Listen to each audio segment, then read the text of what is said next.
थानेदार को प्यास लगी जोर की और घोड़ी को भी प्यास लगी हुई। दोपहर का समय हो गया, 12-1 बजे का।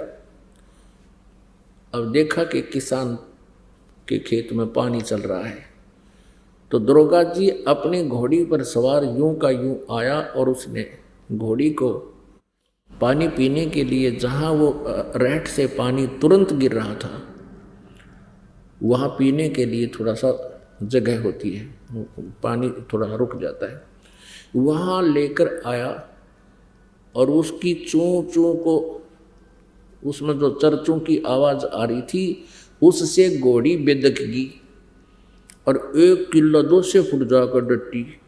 अब दरोगा जी ने उस किसान पर डांट लगाई कि किसान, ये चूं चूं बंद कर दे, मेरी घोड़ी डरती है। अब किसान ने वो रेट रोक दिया, बैल रोक दिए। अब वहाँ से जब वो घोड़ी को निकट लाया, क्योंकि वहाँ मरुस्थल, ये बालू रेत सूखी जमीन थी, जब तक वो घोड़ी वहाँ लेकर आया तो वो पानी था वो जमीन ने पी लिया। अब उस दरोगा जी ने कहा कि किसान पानी निकाल। किसान ने बैल हाँक दिए, वह फिर चुर चूं हुई, घोड़ी फिर डांक मारेगी, 200 फुट फिर जाकर डटी। अब उस दरोगा जी ने फिर कहा किसान इस चूं चूं को बंद कर। उसने बैल रोक दिए, और फिर निकट लाया तो वह फिर जल नहीं। कहा जल निकाल, उसने फिर वो बैल हाँक दिया, चूं चूं करके घोड़ी फिर भागी। अब किसान कहने लगा दरोगा जी, जब पानी पीना आती चूं चूं में पीना पड़ेगा ना, दोनों मरोगे तुम। पानी इस चूं चूं तो ही मिलेगा तुमने, ची चूं ते। तो पुण्यात्माओं, इस काल ने अपने या ची चूं ला रखी है, ये टेंशन, समस्याएं, और इतना बिजी बना रखा है एक पेट के लिए इस प्राणी को। स्वभाव बन गया इस मन का, घना धन जोड़न का, बड़ी कोठी बनाने का है, और उसकी खातिर सारा दिन धक्के खाता फिरे। एक बार ईंटें लेनी थी हमने, एक भट्ठे के मालिक के घर चले गए दोपहर ने 12 बजे। पता लगा कि वो तो भट्ठे पर गए हुए हैं, और वहाँ उनकी कोठी, बहुत बड़ी कोठी बना रखी, उसमें एसी लग रहे, कूलर लग रहे। तो हम फिर उस भट्ठे पर जाना पड़ा, उससे एक संपर्क साधना था। तो 1 बजे, और वो चढ़ रहा भट्ठे के ऊपर, आगे रखी उसमें, और वो गर्म दोपहर में, उससे मिले, बात हुई। फिर वो कहने लगा मैं तो शाम में 5 बजे बाद जाता हूँ यहाँ से, सुबह आ जाता हूँ 8 बजे। बता, चाट ले उस कोठी ने, सारी दोपहरी तोड़ा झोपड़ी में काट रहा है और कोठी बना कर दुनिया में दिखा रहा है। तो ये स्थिति है इस जीव की। अब परमात्मा कहते हैं, यदि हम देखो पुण्यात्माओं, परमात्मा कितने दयालु आपके लिए। आप जी को यहाँ बुलाते हैं, ये अमृत ज्ञान सुनाते हैं जो पृथ्वी पर नहीं सुनने को मिल सकता, और यहाँ कितनी सुविधा आप जी के लिए करवा रखी है। और यहाँ आने में भी कोई आनाकानी मानता है तो वो कति भक्तिहीन प्राणी है, उसकी रजा नहीं भगवान। अपने पेट के लिए कहाँ, उस देखो उस कितना पैसे वाला व्यक्ति भी वहाँ पड़ा था खेतों में, पट्टे पर, तो यहाँ तो कुछ भी कष्ट को नहीं। तो इसलिए परमात्मा के लिए यदि हमने थोड़ा बहुत कष्ट उठाना भी पड़ जाए तो बिल्कुल मन में जो है आलस नहीं होना चाहिए। परमात्मा कहते हैं, नर संसारी लगन में दुख सह करोड़, और जो परमात्मा के लिए जितना सह उतना ही थोड़ा। अब जैसे किसी को कहते हैं चलो जी सत्संग में आओ, जी सत्संग में चलो, सत्संग बराबर वाला इशार में, तो वो कहते हैं टाइम को ना फिर देखेंगे। उनको टाइम क्यों नहीं, कि उनको ये लगता है कि कहीं मेरा नुकसान ना हो जावे, माया थोड़ी जोड़न पाऊं। परमात्मा कहते हैं राम नाम कड़ुआ लगे, राम नाम कड़वा लगे ये मीठे लगे दाम, दुविधा में दोनों गए भाई माया मिली ना राम। एक आदि घटना पुण्यात्मा हृदय को छू जाती है और आजीवन याद रहती है, और जिस कारण से परमात्मा की भक्ति में रुचि दृढ़ होती है। एक समय मेरे पूज्य गुरुदेव जी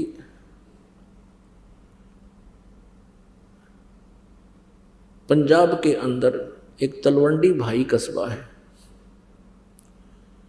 फिरोजपुर जिला में, उनका मेन आश्रम वहाँ था।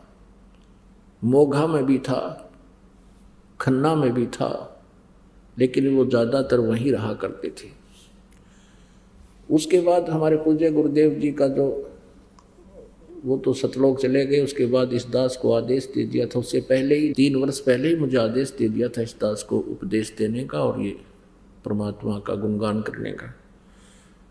उसके बाद वहाँ हम सत्संग करने जाने लगे। जो हमारे पूज्य गुरुदेव जी सतलोक चले गए, वहाँ दूसरे रविवार को सत्संग किया करते थे। तो वहाँ हमारे गुरुदेव जी के जो शिष्य थे, उनका कोई रिलेटिव आ गया अपने पूरे परिवार समेत। कोई बूढ़िया की मृत्यु होगी वहाँ पर, एक वृद्धा की, उसके शोक व्यक्त करने के लिए। अब शुक्र ने वो आया, शनिवार को जाने लगा शाम को। तो वहाँ हमारे गुरुदेव जी के शिष्य थे, उन्होंने कहा कि आप कल सत्संग सुनकर जाइयो, 8 बजे सत्संग शुरू होगा। आज शाम ने महाराज जी आवेंगे और 9 बजे शुरू हो जाएगा, 2 घंटे सत्संग होता है। आप फिर चंडीगढ़ चले जाना। उसने चंडीगढ़ जाना था।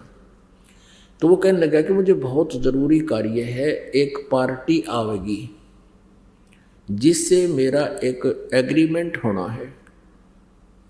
कोई ठेकेदारी का काम करता था और उस एग्रीमेंट में मुझे लगभग 5 लाख रुपए का बेनिफिट होगा और मेरा जाना घना जरूरी है।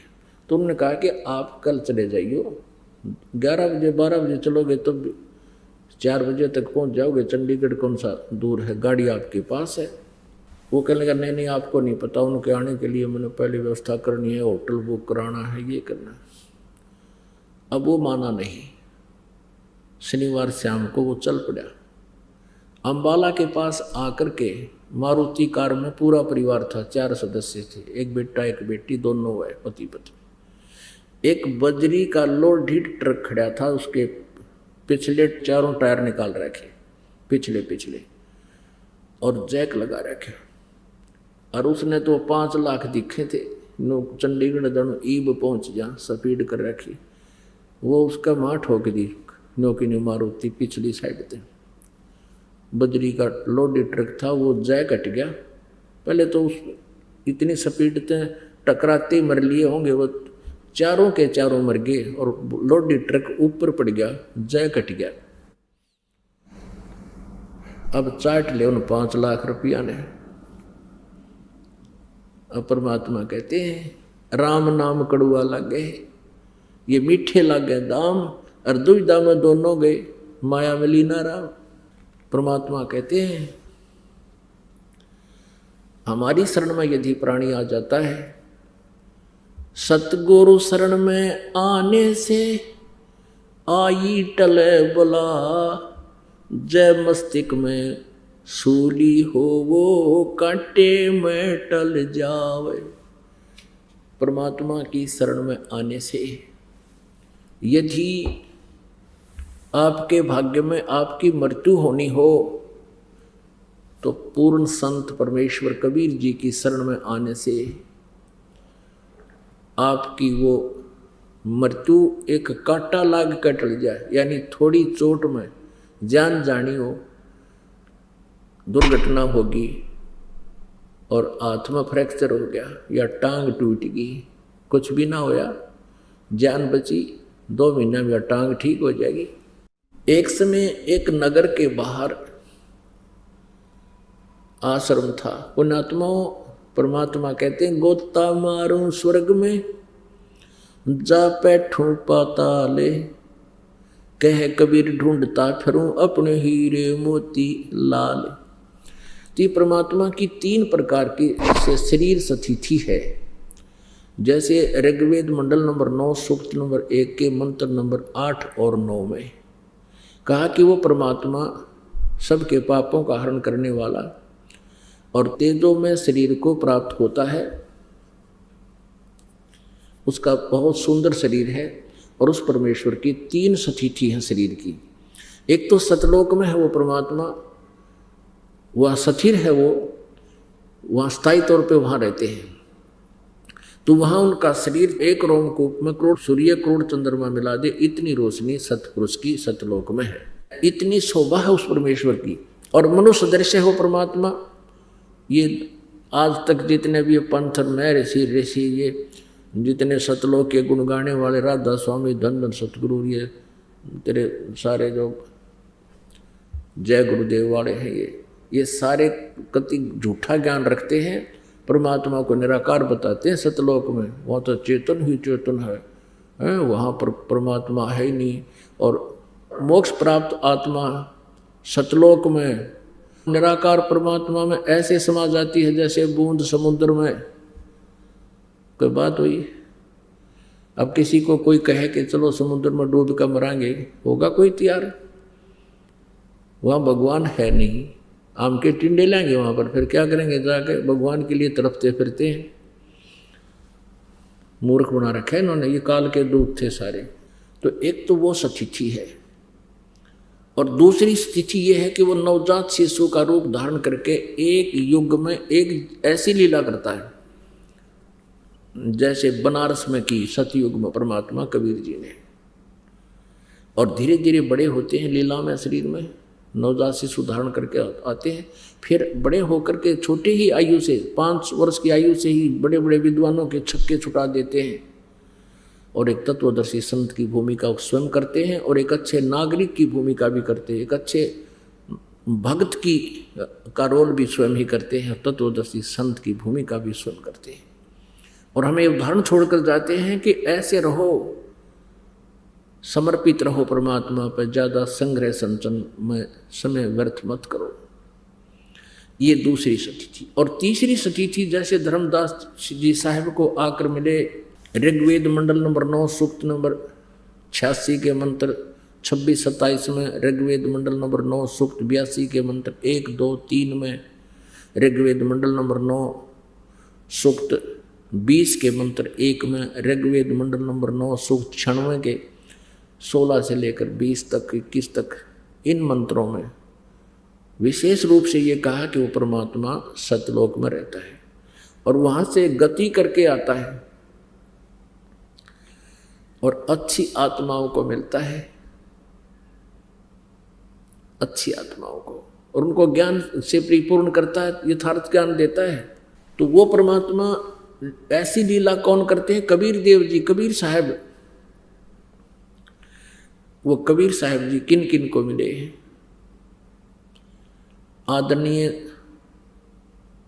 धर्मदास जी को, आदरणीय मलुकदास जी को, आदरणीय दादूदास जी को, आदरणीय नानक साहब जी को, आदरणीय गरीबदास साहब जी को, आदरणीय घीसादास साहब जी को, आदरणीय नामदेव साहब जी को, और भी बहुत से संतों को मिले। लेकिन हम इतना ही जो वेल नोन है उनके बारे में आपको जानकारी देंगे जिससे आपको विश्वास शीघ्र होगा।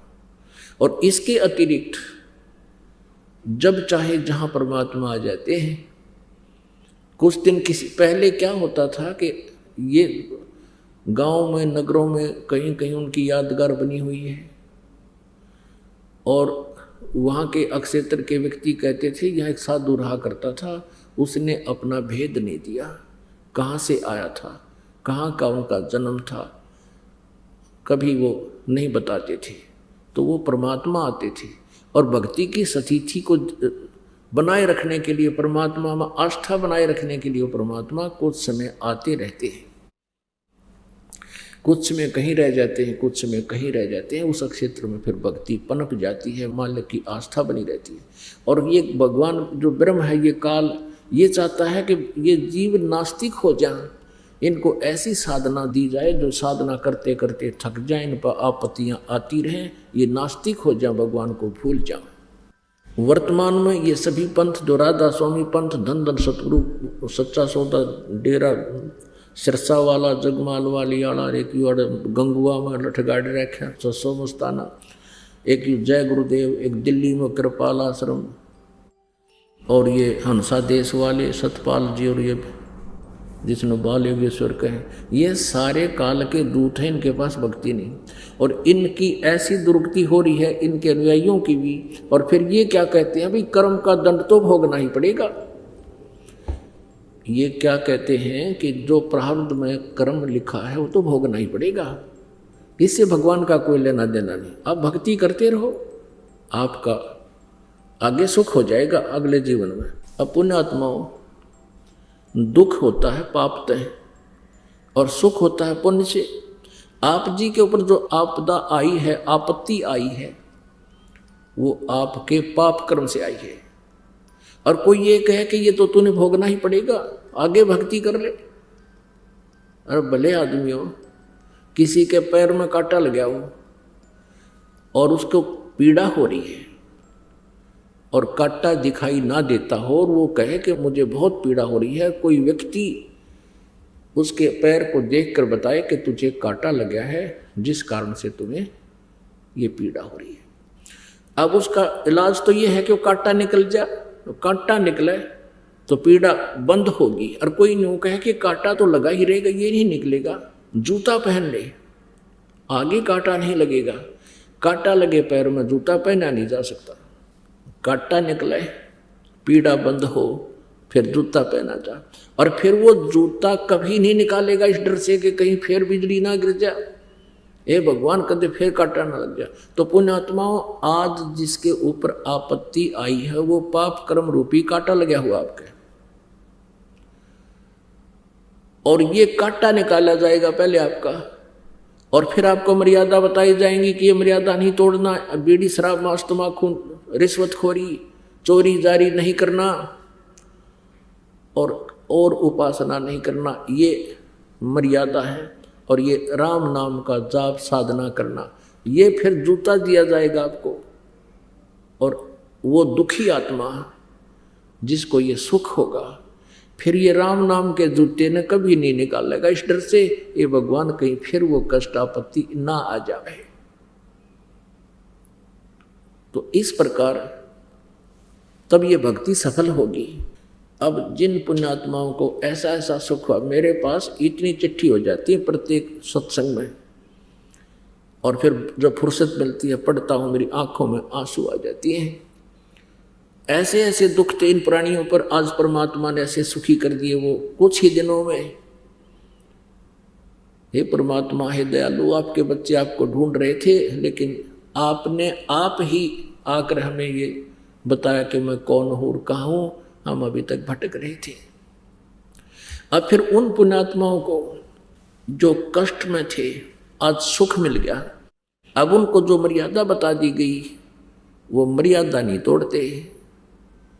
उनको जरा सा भी किसी कारण से, जैसे एक बहन मेहंदी ला के आएगी और हमने उसको कहा भी ये नहीं लानी चाहिए थी, नो बोले जी दोनों कान पकड़ लिए, पता नहीं था मुझे, आगे नहीं लगाऊंगी, बिल्कुल नहीं लगाई। फिर बोल कभी तो किस लिए लगाएंगे, ये ड्रामाबाजी किस लिए कर रहे हैं परमात्मा।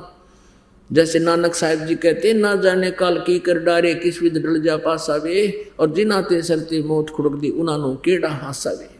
अब छोटे छोटे पुण्यात्मा बच्चे भी ये कहते हैं जी मेरा नाम ठीक है, मेरा नाम खंड तो नहीं होगा। और एक कहता है जी इसने फिल्म देख ली, एक दिन टीवी देख रहा था, इसका नाम खंड हो गया, तो वो कहता है जी फिर कभी नहीं देखूंगा मैं। दूसरा बच्चा कहता है फिर नहीं देखूंगा, और ऐसा ही दृढ़ हो जाता है। अब बच्चों को जिस रंग में अब रंग देंगे सदा वो उसी रंग में रंगे रहेंगे। अब हमने किस रंग में रंग दिए, ये फिल्मी गाने देखे हैं ढीशों ढीशों, और फिर फिल्मी गाने गावे, और कमरे में अकेले होते ही बाण भाई नाचे नहरे नहरे, ये बकवाद बर्दी काल ना हमारे अंदर। और वो सब अड़ंगा हटा करके ये एक सुचारू जीवन इस पुण्यात्मा को यहाँ दिया जाता है, जीने के लिए कहा जाता है। तो इस प्रकार पुण्यात्माओं एक नया समाज होगा, एक ऋषि समाज बनेगा। अब ये सभी भगवान से डरने वाले हो जाएंगे। आप चोरी करके, रिश्वत ले करके आप धनी बनना चाहते हो, सपने में भी नहीं बन सकते। ये सत्कर्म मान लेना। और वो पाप रह जाएंगे अलग। जैसे एक व्यक्ति बता रहा था, अपने आत्मा में सत्संग को सुनकर जागृति आती है, आत्मा तड़प उठती है और एकदम सतर्क होती है कि सचमुच हम गलत कर रहे थे। अब जैसा ही परमात्मा का ज्ञान है, इसको सुनकर आत्मा एकदम सचेत हो जाती है। उसको अपने किए हुए कर्मों पर सोचना पड़ता है। अब सत्संग में बताया जाता है कि जो तुम्हारे भाग्य में है वही मिलेगा। ये थी आप जी ने 2 नंबर का काम करके, किसी का मिलावट करके, रिश्वत लेकर और 2 पैसे अधिक इकट्ठे कर भी लिए, तो वो पैसे ऐसे स्थान पर लग जाएंगे, या तो कोई बालक बीमार हो जाएगा, या कोई पशु की मृत्यु हो जाएगी, या कोई मुकदमा शुरू हो जाएगा। अब वो पैसा तो रहा नहीं, वो पाप ज्यों के त्यों रह गए। जो आप जी ने वो पाप, जो पैसे इकट्ठे करने में वो पाप किए थे, वो आप न भोगने पड़ेंगे, और पैसा रहा नहीं। और परमात्मा का विधान है, जैसा तुमने किया उससे अधिक तुम रख नहीं सकते। और पूर्ण परमेश्वर की शरण में आने से आपके भाग्य में ना होगा तो भी देगा परमात्मा, यदि आपको आवश्यकता होगी। और वाह्यात की डिमांड करोगे तो यहाँ आपकी वो पूरी नहीं होगी, क्योंकि माया आपकी शत्रु है। और आपको परमात्मा उतना अवश्य देगा जितना आपकी रिक्वायरमेंट रहेगी। परमेश्वर जी कहते हैं कि मेरे से इतनी मांगना, साईं इतनी दीजिए, जा मैं कुटुंब समावे, हम भी भूखे ना रहे, अतिथि ना भूखा जाए। इतनी मांग ली ना आपने, सारा कुछ मांग लिया। अब जो प्रसंग चल रहा है वहीं आते हैं, ये एक अलग चैप्टर शुरू हो जाता है। तो इस प्रकार जैसे जब हमें ये डर हो जाएगा, तो एक व्यक्ति ने ये सत्संग सुना और फिर उसने उपदेश लिया। आज से 10 वर्ष पहले की बात है, 10-11 वर्ष पहले।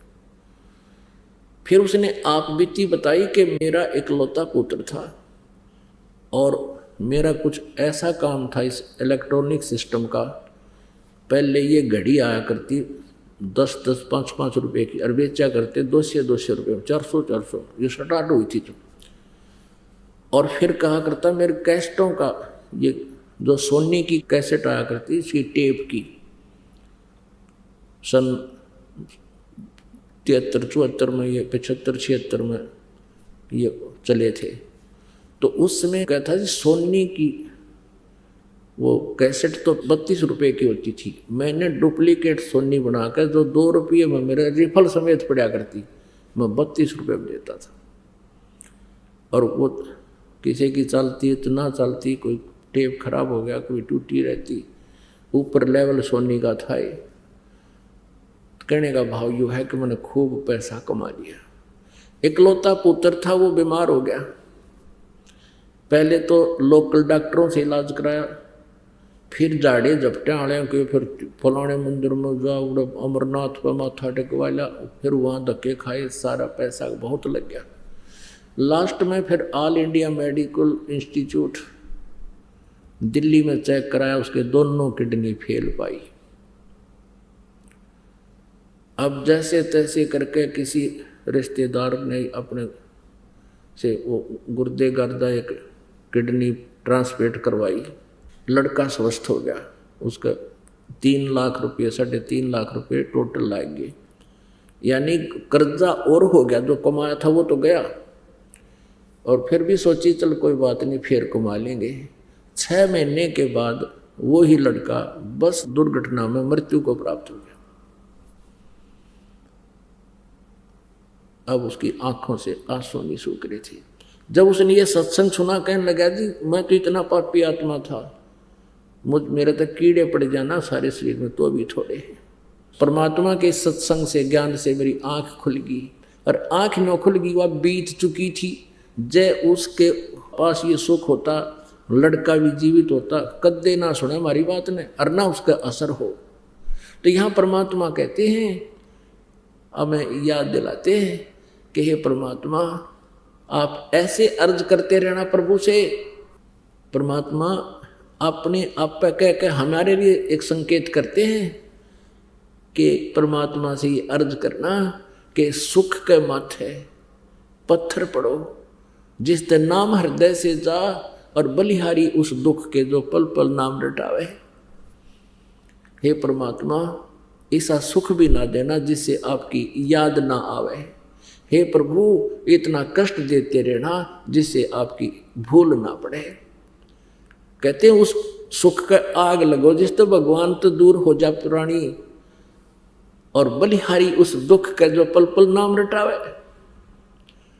पुण्यात्माओं, आप जो भी कोई दुख में यहाँ आया उसके लिए ये दुख वरदान से दोगा एक दिन। कुछ दिन के बाद आप देखना, ये कष्ट ना आता तो आप यहाँ नहीं आते। यहाँ नहीं आते तो इस अनमोल मनुष्य जीवन को बर्बाद करके चले जाते। तो इस प्रकार परमात्मा की भक्ति तत्व ज्ञान से उभरती है, आत्मा जागती है। तो परमात्मा बताते हैं कि जैसे वो दंपति पूरा परिवार था और उनके पास इतना समय नहीं था एक रात ने डट जा और कल सत्संग सुन ले और अगला दिन भी ना निकला, उनका पूरा परिवार मृत्यु को प्राप्त हो गया। अब चाट ले उस 5 लाख के बेनिफिट ने। तो परमात्मा कहते हैं जब संत शरण में आने से ऐसी आपदाएं भी टला हो, जब वो रुक जाओ तो वो टल जाती, मालिक दया बख्श देते उन पर। सतगुरु शरण में आने से आई टले बला, जय मस्तिष्क में सूली हो वह कांटे में टल जा। एक नगर के बाहर, गांव के बाहर एक आश्रम था एक संत का। ये परमेश्वर कबीर जी आते रहते हैं और वो अपना भेद भी नहीं बताते हैं, एक सिंपल वे से रहते हैं। तो वो उस संत के यानी उस परमेश्वर कबीर जी ही थे वो स्वयं। उसने 2-3 आश्रम बता रखे थे कि मेरे 2-3 आश्रम हैं, और प्रत्येक आश्रम में उसने 2-2, 3-3 महीने बांट रखे थे एक वर्ष में। तो जब वो उस नगर में, उस गांव के निकट वाले आश्रम में रहते थे 2 महीने या 3 महीने, उस गांव में उस संत के कुछ शिष्य थे। तो वो क्या करते थे, वो संत वहाँ कोई खाने की व्यवस्था स्वयं नहीं करते थे। नगर से, उस गांव से वो जो शिष्य थे उन्होंने अपनी ट्रन बांध रखी थी, बारी बांध रखी थी, नंबर बांध रखा था कि आज जैसे एक दिन शुक्रवार का जैसे अरफूल का, और मंगलवार का फिर दूसरे का, बुधवार किसी तीसरे का, ऐसे 10-20 घर थे उन्होंने बांट रखे थे अपने। तो वहाँ उस गांव से एक परिवार से ही उस आश्रम में संत भक्तों के लिए और जो संत थे उनके लिए 2-4 भक्त रहते थे, उनके साथ भोजन जाता था। एक दिन एक बहन का नंबर आ गया और उसका दूध फट गया। उसने सोचा अपने पड़ोसन से दूध ले आती हूँ, उधारा ले लूँगी, फिर दे दूँगी शाम को या कल दे दूँगी। वो उस एक पड़ोसन के पास गई, वो विधवा थी, उसका इकलौता पुत्र था। अपने आत्माओं किसी के घर कोई वस्तु मांगने जाते हैं तो पहले कुछ शिष्टाचार के नाते कुशल मंगल अवश्य कहा सुना जाता है। उस संत की शिष्य बहन ने उस जिसके दूध मांगने गई थी उससे कहा कि बहन कुशल हो, परिवार ठीक है। उस विधवा बहन थी जो, उसकी आंखों में आंसू आ गए। कहने लगी, बहन मेरे जीवन में सुख भगवान ने लिखा है को नहीं। पहले तो पति मरा, आपको पता है, ये पहाड़ तो भारी दुख। फिर ये सोची थी इकलौता पुत्र है, जब इसका पिता की मृत्यु हुई यो 7-8 वर्ष का था, अब ये सोची थी कि ये युवा हो जाएगा, इसने पाल पोस के बड़ा कर दूंगी, अपना काम संभाल लेगा और इसका विवाह कर दूंगी, मुझे सुख का सांस आ जाएगा। अब ये लड़का 15-16 वर्ष का हो गया, ना काम करता और ये शराब पीवे और पैसे घर से जो चीज़ मिल जाती है यानी पैसे ले जाता है और पता नहीं कहाँ रहता है सारा दिन, मुझे पता नहीं इसका, ना बताता, देर से आता है और कुछ कभी कहती हूँ तो लड़ने को तैयार हो जाता है। यूं कहकर बहुत रोने लगी। तब उस जो सत्संग में जाती थी उस बहन ने कहा कि बहन तू ऐसे कर, हमारे साथ तू सत्संग में चला गए और वहाँ जाने से तेरा मन भी हल्का होगा।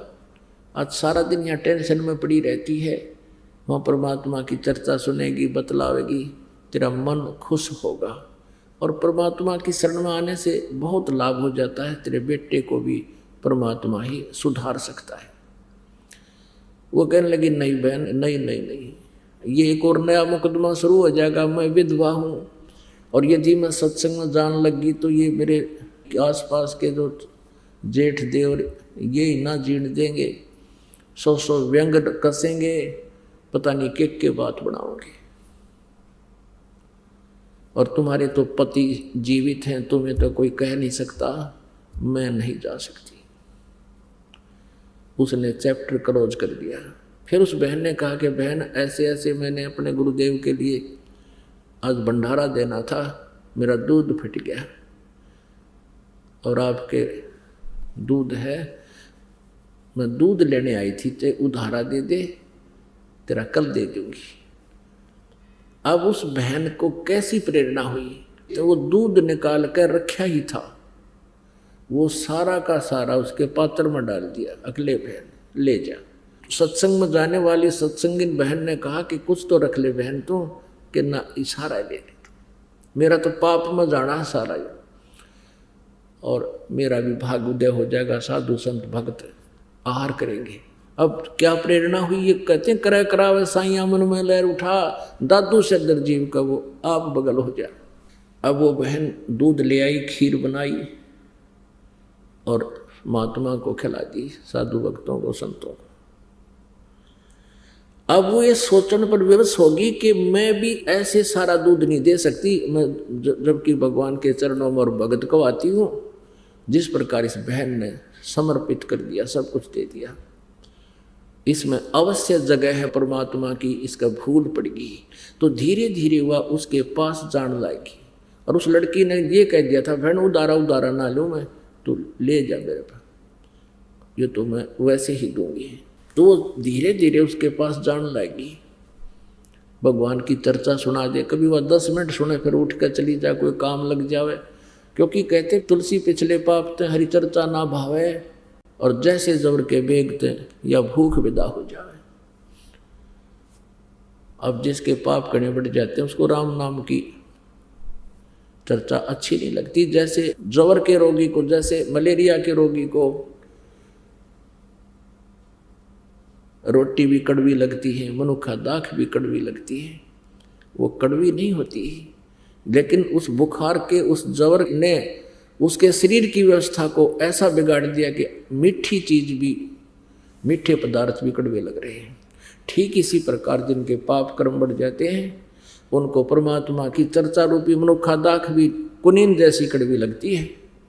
इसका ट्रीटमेंट क्या, फिर मलेरिया हो गया तो कड़वी कुनीन ही खानी पड़ेंगी आपको, ना चाहते हुए भी खानी पड़ेंगी, और उनके खाने से फिर वो मलेरिया जबर ठीक हो जाएगा। फिर वो रोटी जो कड़वी लगा करती थी वो इतनी स्वादिष्ट लगेंगी, लुखी सुखी भी खा जाओगे जब सब्जी ना बड़ी होगी तो। पुण्यात्माओं ठीक इसी प्रकार हमारे साथ बीती हुई है, और जितने भी भक्त यहाँ आए सबके साथ ऐसा ही संघर्ष हुआ है। परमात्मा की चर्चा शुरुआत में सुन नहीं सकते थे, थोड़ी सी बात सुनी उठकर चल पड़ते या दिमाग कहीं घूमने लग जाता, और मालिक की दया हुई, ये कुनीन हमने खानी शुरू कर दी। ना चाहते हुए भी सुनते रहे, 10 मिनट बैठे रहे, कभी 20 मिनट, फिर घंटा, और फिर ऐसा जबर उतरा। अब ऐसी भूख लगती है, आप देख लो कहाँ कहाँ से को 1000 किलोमीटर से, कोई 500 किलोमीटर से, कोई 200 किलोमीटर से। अब इतनी भूख लग रही है आपको क्योंकि आपके वो पाप कर्म समाप्त होने लग रहे हैं और आपकी आत्मा में भूख बढ़ेगी परमात्मा की चर्चा सुनने की। अब यही स्थिति उस बहन की होगी। 5-4 मीटिंग में उसके मन में प्रेरणा होगी कि बहन आप ठीक कह रही हो। अब उस बहन ने उसकी शंका का समाधान किया कि आप कह रही हो कि मैं विधवा हूँ और लोग मेरे बारे में पता नहीं क्या क्या कहा करेगी, दुनिया मुझे जीने नहीं देगी। तब उस बहन ने सत्संग में सुने हुए विचार व्यक्त किए कि बहन आपने मीराबाई की कथा सुनी होगी, ठाकुरों की लड़की थी और ठाकुर तो अपनी बहू बेटियों को पर्दे से बाहर नहीं जाने देते थे। उस समय इतना ऐसा सख्त उनका नियम था, विधान था। और उस समय मीराबाई ने कैसा संघर्ष किया, पहले मंदिर में जान लगी माँ बाप ये विरोध के बावजूद भी, फिर उसका विवाह हो गया एक राणा के साथ, राजा के साथ। जब वो मंदिर में जाती थी उसका पति 4 वर्ष के बाद मृत्यु को प्राप्त हो गया था और उसके देवर को गद्दी प्राप्त हो गई थी मीराबाई के। अब क्या हुआ, कहते हैं गोता मारू स्वर्ग में जा बैठू पाताल, कह कबीर ढूंढता फिरूं अपने हीरे मोती लाल, सोचल सीधर मैं करूं अपने जन के काज। अब रविदास जी और कबीर जी ये बहुत साथ रहते थे अधिकतर। रविदास जी ने परमात्मा कबीर जी को पहचान लिया था बाद में कि ये परम शक्ति है, इनके पास जो ज्ञान है पृथ्वी पर नहीं है। तो एक दिन रविदास जी और कबीर जी एक भगत के यहाँ सत्संग कर रहे थे और वो भगत का घर उस रास्ते में था जिस रास्ते से मीराबाई मंदिर में जाया करती थी। अब कहते हैं साधु दर्शन राम का मुख पर बसे सुहाग, दर्श उन्हीं को होते हैं जिनके पूर्ण भाग। कबीरा संगत संत की साहिब आवे याद, और लेखे में वो है समय बाकी का समय बाद। अब मीराबाई ने देखा कि कोई भक्त बैठे हैं, 2 संत बैठे हैं। मंदिर में गई, जल्दी जल्दी पूजा करके वापस आई। रास्ते से थोड़ी सी दूरी पर वो 20-30 भक्त बैठे थे और परमात्मा कबीर जी और रविदास जी बैठे थे। मीराबाई ने सोचा चल थोड़ी सी देर संतों के विचार सुन लेते। वह बैठ की जाकर परमेश्वर कबीर जी ने उस दिन सृष्टि रचना सुनाई और ब्रह्मा विष्णु महेश की सतिथि बताई कि इनसे ऊपर एक और परम शक्ति है। मीराबाई के गले वह बात उतरी को ना, क्योंकि वह श्री कृष्ण जी की परम पुजारन थी। तब कबीर साहब जी के साथ वार्ता की उसने कि महाराज जी हमने तो आज पहली बार आपसे सुना है और मैं तो श्री कृष्ण से ऊपर किसी को नहीं मानती और ना मानूं। परमात्मा ने कहा बेटा देखो जिद करना तो दूसरी बात है, भक्तों के लक्षण नहीं होते। वो कहती मेरे साथ कृष्ण जी साथ आकर डांस करते हैं, कभी सौपन में करते हैं, कभी वैसे आभास होता है। तब परमेश्वर ने कहा कि तू अपने कृष्ण जी तो पूछ लिए। फिर मान ली हमारी बात ने। मीराबाई को तो चिंता होगी, उसने लेट गई सपने में, वही चिंता श्री कृष्ण जी प्रकट हुए। श्री कृष्ण जी से मीरा जी ने पूछा कि भगवान मैंने ऐसे ऐसे संतों के वचन सुने हैं और संत झूठ नहीं बोलते। ये भगवान क्या आपसे ऊपर भी कोई परम शक्ति है? श्री कृष्ण जी ने कहा कि हमारे से ऊपर बहुत परम शक्ति है, लेकिन मीरा उसकी भक्ति करने का कोई लाभ नहीं, हमने करके देख ली, वो उसकी प्राप्ति हो नहीं सकती, क्यों व्यर्थ प्रयत्न करें। अब मीराबाई का तो करंट जैसा झटका लग गया, अरे तेरा गजब हुई, इन तो ऊपर भी कोई शक्ति है। तो अगले दिन तुरंत जाके चरणों में मत्था टेक दिया उस पुण्यात्मा ने और कहा प्रभु मेरी शंका खत्म होगी। श्री कृष्ण जैसे भी ऊपर शक्ति है, लेकिन वो कह रहे हैं वो मिलती नहीं। परमात्मा कहते हैं हम मिलावांगे उससे, बेटी ना क्यों मिले, फिर फायदा क्या भक्ति का जो भगवान नहीं मिलाते। उस दिन के बाद उसने अपना मंदिर जाना बंद कर दिया, क्योंकि परमात्मा के नियम है अब वहाँ नहीं जाएगी, उस मूर्ति में भगवान नहीं है।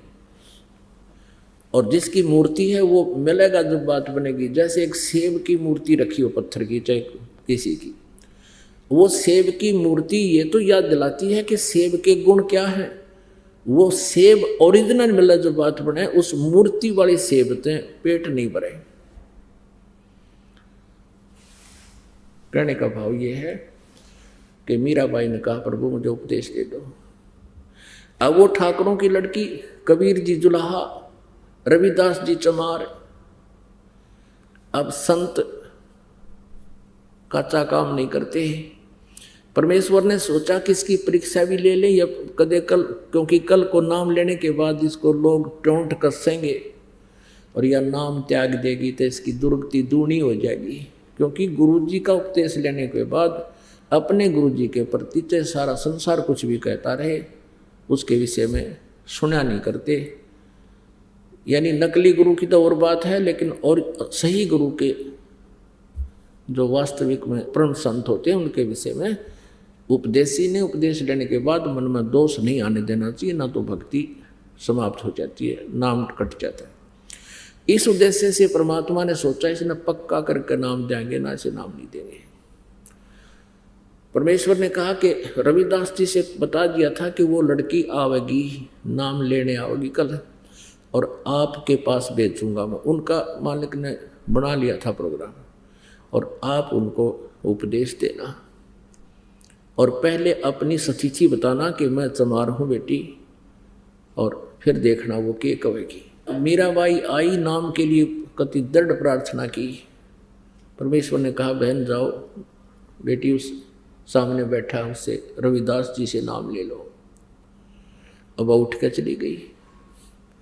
रविदास जी ने कहा कि बेटी बहन बात सुन ले, मैं चमार जाति से संबंध रखता हूँ और आज से 600 वर्ष पहले छुआछूत चरम सीमा पर थी, चरम पर थी, और चमार जाति को तो और ज़्यादा ही छुआछात में गणा गिना करते। और कहा बेटी देख ले, फिर दुनिया तुझे जीने नहीं देगी बेटी। अब वो लड़की कहने लगी कि हे महात्मा जी, आप मेरे पिता, मैं आपकी बेटी, बाढ़ में जाओ यू संसार है, मुझे नाम दे दो। अब रविदास जी ने उपदेश दे दिया। अब वो सत्संग दिन में भी करें और कभी कभी आने लग गए हफ्ते 10 दिन में, फिर वो रात में भी करें परमात्मा। अब वो गुरुजी रात में सत्संग करें, मीराबाई रात को जाने लगी। पहले तो दिन में मंदिर में जाती थी, फिर रात को भी जाना शुरू कर दिया। अब उसके देवर ने सोचा कि पहले तो भाई था, वो अच्छी आत्मा का था, उसने मीराबाई की दृढ़ता को देखकर, निश्चय को देखकर कह दिया था कि कोई बात नहीं, आप मंदिर में जाते रहो, और साथ में 2 नौकरानी भेज देता था। अब पति की मृत्यु होगी, देवर ने सोचा दुनिया थूकेगी, पता नहीं के बात बनावेगी, अन्यों कहेंगे इसका पति रहा को नहीं, अब ये पता नहीं कहाँ कहाँ जाती है, और जनता पता नहीं के बात इसके जब में लाओगी, हमारी बेइज्जती होगी। उसने पहले मीराबाई से कहा कि मीराबाई तू अब कहीं नहीं जाएगी, सत्संग में नहीं जाया करेगी। मीराबाई ने कहा जी मैं नहीं रह सकती, मैं तो अवश्य जाऊंगी। अब उसने सोचा इज्जत का नाश करेगी, उसको मारने की चेष्टा की। एक बार तो विष दिया, जबरदस्ती तलवार लेके खड़ा हो गया। मीराबाई को बहुत भयंकर विष के पी इसने, नौका ने मुँह ला के गट गट पीगी और कोई असर नहीं हुआ। कहते मीराबाई को मारन लागे जहर का प्याला प्यारे, और पीवत ही अमृत हो गया ठंडा ही यारे। कहाँ तो उस विष ने उथल पुथल मचा देनी थी शरीर में, कहते हो गया अमृत सा बन गया उस परमात्मा की कृपा से, उस बहन, उस भक्तनी के लिए। 1-2 और ट्राई करी उसने, एक सर्प बेच दिया आभूषण के पैकेट में, और बांदी को दे दिया कि मीराबाई को कह दे इसको गले में डाल लेगी। उसको पता था, सर्प देने वाले ने कह दिया था सपेरे ने, एक बार ढक्कन खोलते माथे में डंक मारेगा। अब जो ही उसने मीराबाई को ये आभूषणों का डिब्बा पहुंचाया, पैकेट, और मीराबाई को कह दिया गया था बांदी के माध्यम से कि इसको गले में डाल लेगी, ना मेरी बेइज्जती ना करवाइए, मेरे छोरे का जन्मदिन है आज। वो राणा कहने लगा, और रिश्तेदार नाती आओगे और यूँ कहेंगे कि अपनी भाभी को यूँ ठीक ढंग से नहीं रखता, इस हार ने पैर लेगी। था उसमें सांप। अब मीराबाई ने खोला उस बांदी के सामने, यादें सुनते हुए उसने सोचा ले पहन लेती हूँ, मेरे लिए तो मिट्टी है यू, ना वो दुखी करेगा, खाम खा मतलब टेंशन पैदा करेगा। उसने खोला तो हार पाया, सांप नहीं था, हार था, एकदम गले में डाल लिया। अब थोड़ी देर के बाद वो पहुंचा, राणा के मर्गी होगी, शोर मचा दूंगा, क्यों हो गया, सांप लड़ गया, सांप लड़ गया, रिश्तेदार आ ही रहे हैं और बात खत्म हो जाएगी। अब उसके देवर ने जाकर देखा, वो इतना सुंदर हार पहने बैठी। अब कहता ये हार कहाँ से लाई तू, बद चलन। अब वो कहने लगी जी आप मुझे जीने नहीं दो, आपने भेजा था ये, अभी तो आपने भेजा है। वो बांदी बुलाई, नौकरानी बुलाई कि ये इसमें क्या था, अक जी यही था, मेरे सामने खोला इसे, अपने सामने बंद करवा कर बांदी को दिया। बांदी पता नहीं था इसमें क्या है। उस नौकरानी को उसने सोचा भाई कमाल हो गया, लेकिन उस दुष्ट आत्मा के फिर भी ये यकीन नहीं हुआ, क्यों देवी ने सतावे तू, इज्जत के ठेकेदार ने। फिर ने सोची तो न्यू तो नाम रहा। अगले दिन उसने स्वयं ने सोची अक मैं रात ने इसने काट दूंगा तलवार से, तलवार लेकर चल पड़ा और कुआड़ा में मारी लात, दोनों किवाड़ियों खुल गए एकदम।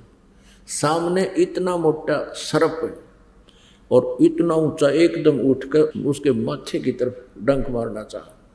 वो तो उल्टा कुला कर गया ना कोई दूर तक, जब जान बची।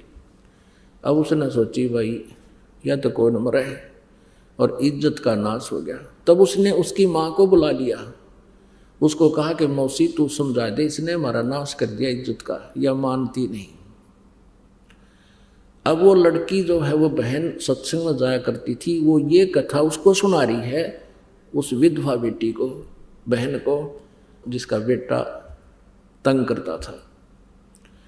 अब क्या बताती है, माँ और बेटी की क्या वार्ता होती है।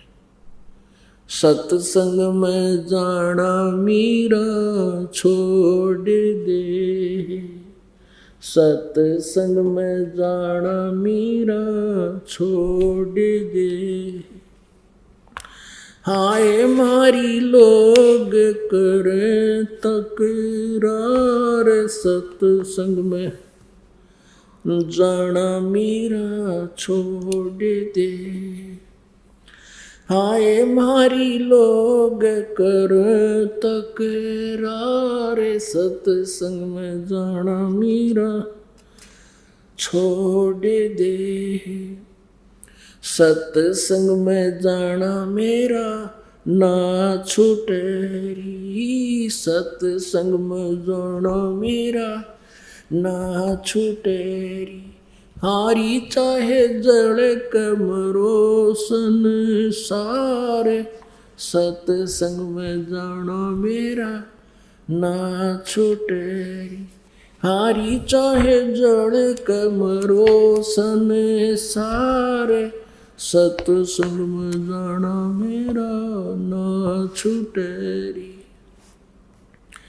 थारे सत्संग के राय में, थारे सत्संग के राय में, आए वहाँ पर रहते हैं काले सांप, कोई कोई सर्प तन डस लेवे, आए वहाँ पर रहते हैं काले सांप, कोई कोई सर्प तन डस लेवे, जब गुरुदेव की मेरे होएरी, जब सतगुरु जी की मेरे होएरी, हारी व तो सर्प गंडे वे बने जा, सत्संग में जाना मेरा ना छूटेरी, हारी व तो सर्प गंडे वे बने जावे, सत्संग में जाना मेरा।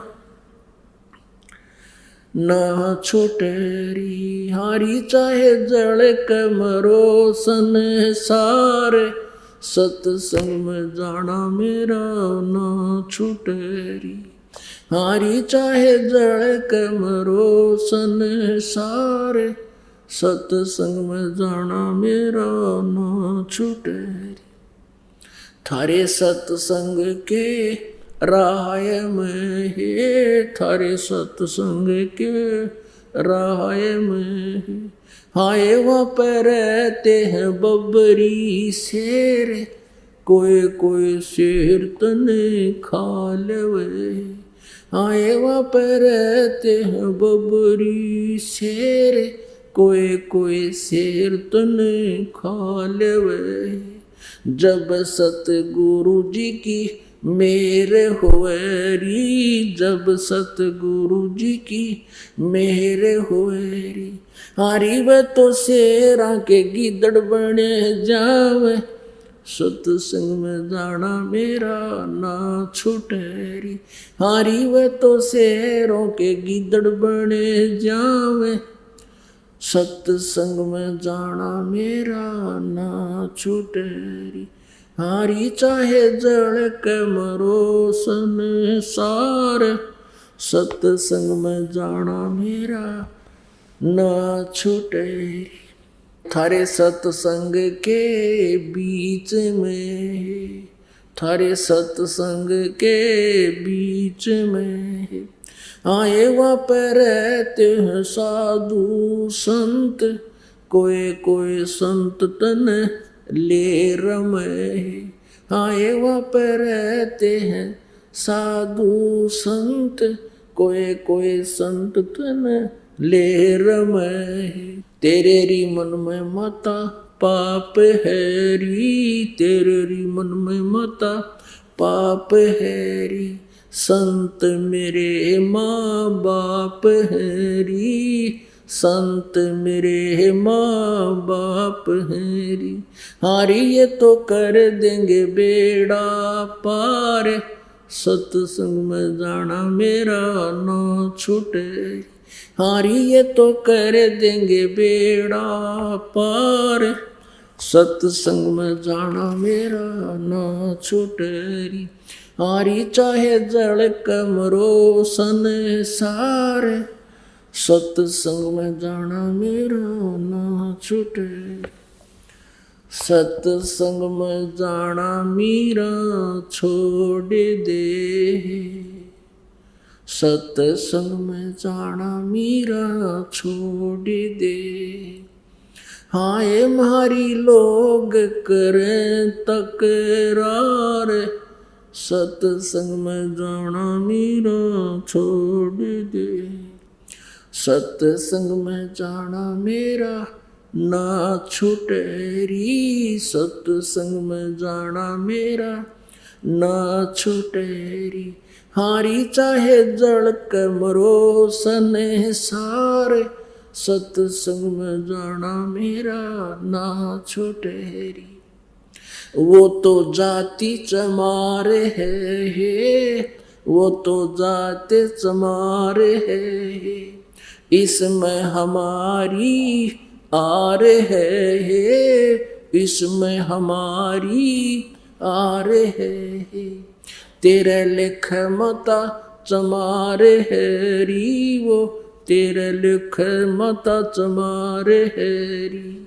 मेरा सिरजन आर है री, मेरा सिरजन आर है री। हारी व तो मीरा के गुरु रविदास, सत्संग में जाना मेरा ना छूटेरी। हारी व तो मीरा के गुरु रविदास, सत्संग में जाना मेरा ना छूटेरी। हारी चाहे जड़ के मरो संसार, सत्संग में जाना मेरा ना छूटेरी। अपने आत्माओं परमात्मा के लिए इतना संघर्ष करना पड़ेगा। यदि मीराबाई उस समय उस खानदान के चक्कर में पड़ी रहती, इस संसारिक झूठी लोक लाज में आकर भक्ति ना करती, आज कौन मीराबाई को याद करता। आज उस बहन बेटी का जुबान पर नाम है सबसे पहले।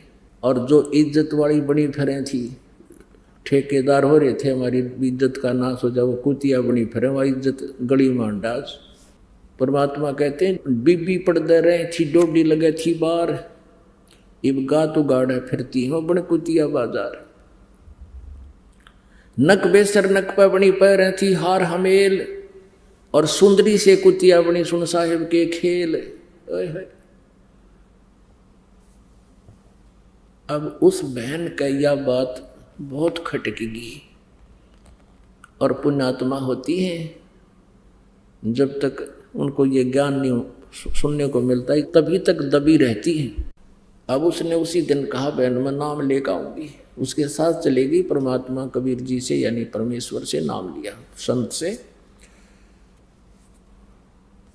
उपदेश ले लिया। तो फिर जैसे ज्यादातर आपको सत्संग में किस लिए बुलाया जाता है, आप एक दूसरे से भी बहुत कुछ ग्रहण करते हो। छोटे छोटे बच्चों को देखते हैं, दंडवत प्रणाम करते हैं, भंडारे में सेवा करते हैं, तो आप जी के अंदर भी उमंग होती है मैं भी कुछ अपना हाथ से या कुछ शुभ कर्म करूं, कोई दान करूं। इस तरह की क्रियाएं यहीं सीखी जाती।